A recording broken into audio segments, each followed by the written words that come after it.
Imagine this. It's 1:24 in the morning, a quiet Tuesday.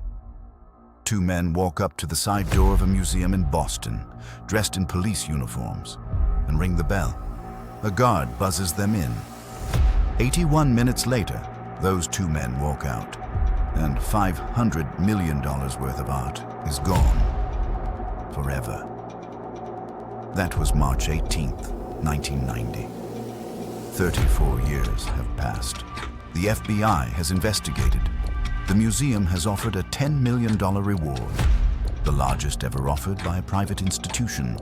Documentaries have been made, podcasts, a Netflix series, and not a single painting has been found. Today, we're going to talk about why, not just what happened, but the specific reasons these paintings will almost certainly never come back. To understand why these paintings can't be found, you first need to understand how they were taken. The Isabella Stewart Gardner Museum in Boston is one of America's most beloved art institutions. It was built in 1903 by Isabella Stewart Gardner herself, a wealthy art collector who designed every inch of the building and hand-picked every piece on the walls. She was so particular about her collection that her will stated, "Nothing in this museum shall ever be moved or changed. If it is, the entire collection must be packed up, shipped to Paris, and sold at auction." That is how much she cared about this place. Now fast forward to March 1990. It's St. Patrick's Day weekend in Boston. The city is loud, the streets are busy, and the museum is operating with minimal overnight security. Just two guards. At 1:24 in the morning, two men dressed as police officers ring the side entrance bell. They tell the guard on duty that they're responding to a disturbance call. The guard, breaking a strict museum protocol that clearly stated officers should never be admitted without verification, buzzes them in. Within minutes, both guards are handcuffed to pipes in the basement, their eyes duct-taped, their ankles bound. The thieves tell them, "Don't worry, you'll be okay. This is a robbery." Then they go to work. Over the next 81 minutes, nearly 9 times longer than the average art heist, they move through the museum and take 13 pieces. 3 Rembrandts, including The Storm on the Sea of Galilee, his only known seascape. One of only 34 known Vermeer paintings in the world. 5 Degas sketches, a Manet, a Chinese bronze beaker, and even a Napoleonic eagle finial from the flag. One detail that crime experts still find puzzling: the thieves cut the canvases directly from their frames. Roughly, carelessly, like someone who knew what they wanted, but didn't know how to handle fine art properly. They also grabbed a Manet from a completely separate floor. Yet the museum's motion detectors show no record of anyone entering that room after 1:20 a.m. The last person the sensors tracked near that painting was the guard, who later claimed he knew nothing about the theft. At 2:45 a.m., the two men walk out.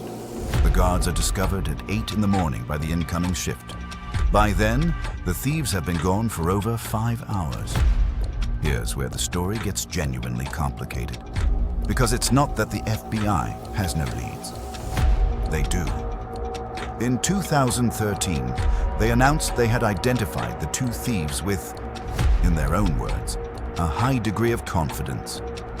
By 2015, they publicly named them George Reisfelder and Leonard DiMuzio, two associates of a Boston mobster named Carmelo Merlino.